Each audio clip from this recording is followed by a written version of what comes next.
Okay. Now I'm going to explain you regarding sampling theorem.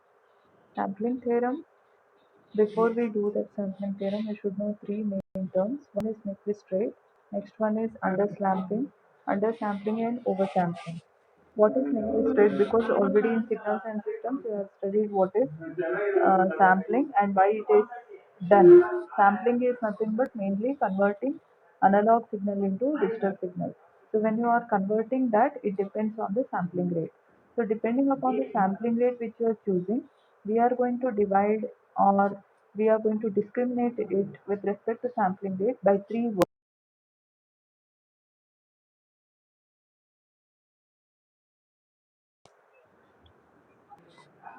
So these three terms are Nyquist rate, undersampling and oversampling. These are related to sampling theorem only. So what is Nyquist rate? Nyquist rate is nothing but it is if the sampling rate by which you are going to convert analog signal into digital signal, if it is twice the highest frequency which is present in the given signal, then it is called as Nyquist rate. Similarly, with respect to Nyquist rate, we are going to divide two terms with respect to Nyquist rate itself. That is, if the technique for sampling which we are using, if it has sampling rate below the Nyquist rate, then it is called as undersampling. Then, if it is above the sampling rate of Nyquist rate, then it is called as oversampling. As in the definition, they have said it is twice the highest frequency. That means if it is 2 into the given frequency, suppose if it is FD, the same term we are using in the MATLAB program, so I am using FD only. If FD is our frequency of or highest frequency of the given signal, then the Nyquist rate will be 2 times the FD. Okay, so for undersampling you should select below 2 times of FD. It can be 1.9 FD, it can be 1.5 FD, it can be 1 FD, like that. For oversampling, it should be more than 2 FD, that is Nyquist rate. You can select 2.1 FD, 2.5 FD, like that. Okay, or 3 FD. These are the examples. This is how we are going to select different sampling rates and we are going to do the sampling, which is nothing but in time domain we are doing.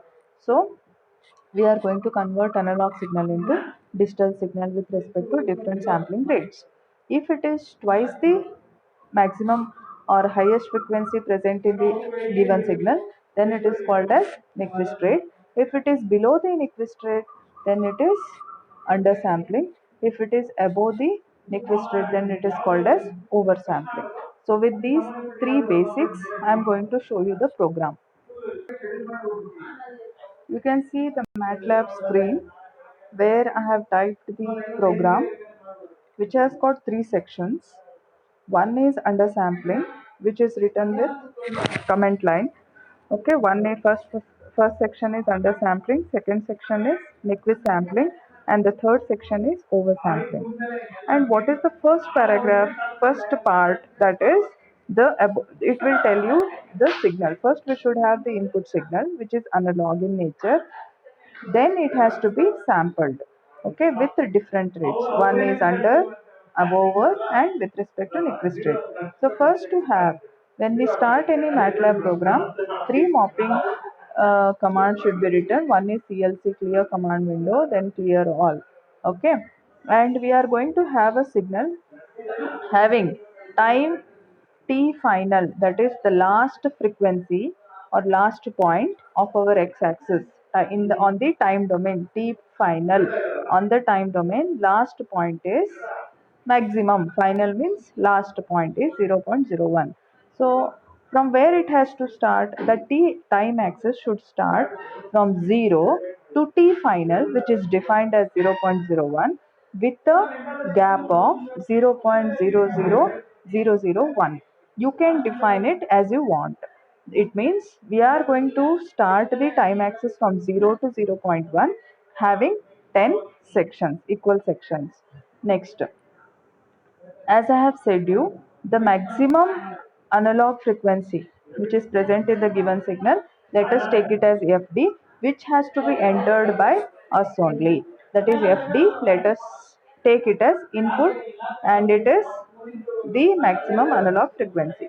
Okay, how the signal nature should be? Here they have taken cosine signal. You can even take it as sine signal.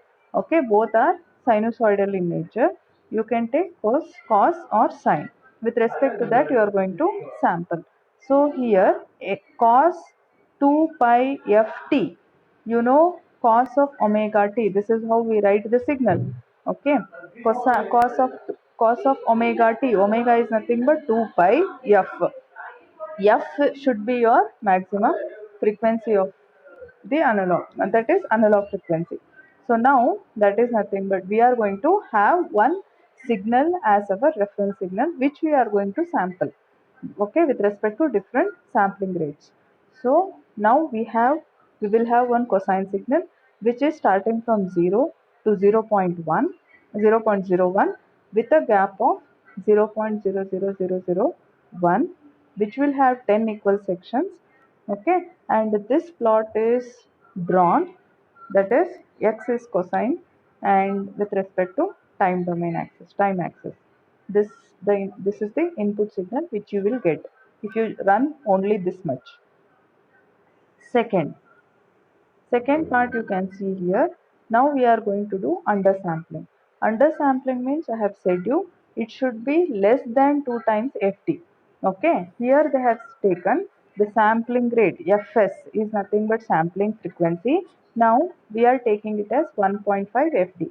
It is not necessarily it should be 1.5 ft. You can select it as you want, but it should be less than 2 times ft, which is under Nyquist rate.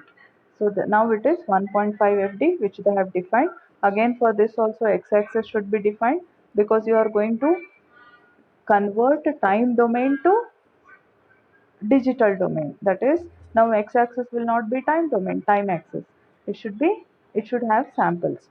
So now this is the first plot. So N1, which will have samples. Samples means time domain axis, but it will have samples. Okay, so it should start from 0 to 1 by Fs, correct? It is in time domain up to T final, because the original signal only has to be transferred. Okay, now what you will have,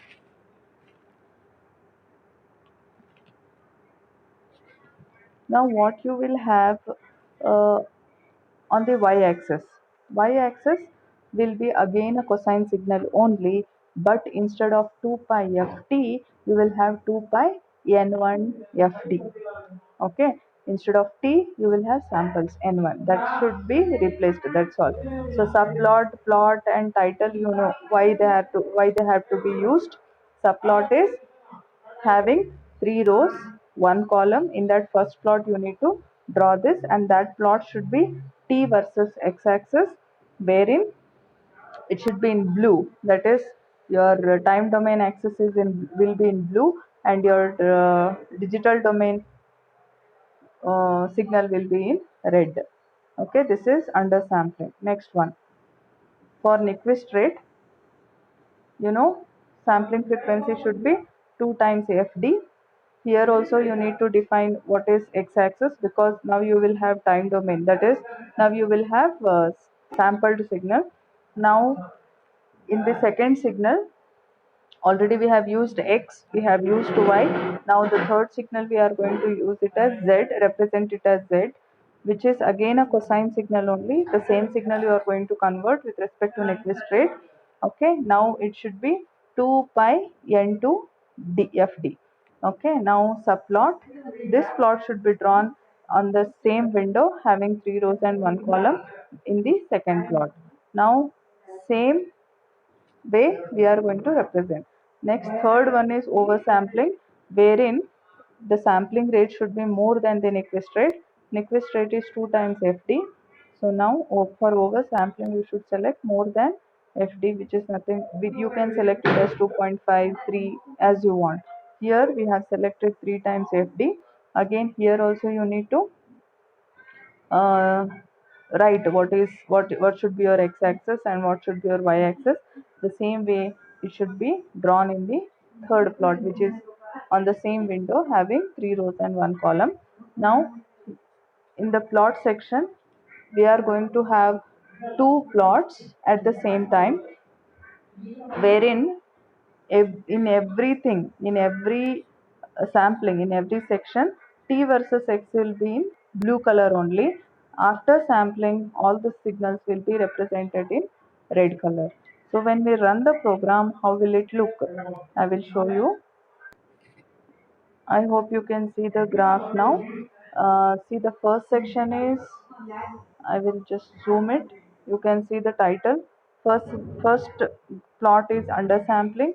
Second plot is Nyquist sampling. Third sampling is oversampling, having 3 rows and 1 column. Okay, first let us see what is undersampling. When you run the program, it will ask you what is your sampling rate, analog frequency maximum, what is the frequency, because we have taken it as input, enter the analog frequency we have asked. So you need to feed it. Take you can give the maximum highest frequency. Here I had given 1000, so 1000 means, see, for undersampling it is, we had taken 1.5 FD, that is sampling frequency. See, the x-axis is starting from 0, having 10 sections. The T final you can see 0.01, okay, with a gap of 0.0001. And here, as I had given 1000 as my sampling analog frequency, so each section will be 0.001. You can look at one cycle. If it is below 2 times, first you see the Nyquist sampling, so that you can understand. See the Nyquist sampling, it is 2 times the maximum frequency. Okay, this is the Nyquist sampling. If it is below, means undersampling, means the cycles will reduce. Okay, and see this samplings where you will get, if it is oversampling, you will get the graph like this. Okay, these are the 3 plots, and you should know how to take the samples and how the conversion is done. That we can do it when you come to lab. Just for lab internal sake, you please refer this. No need of any calculation in this experiment. You just have to write the program and expected graph.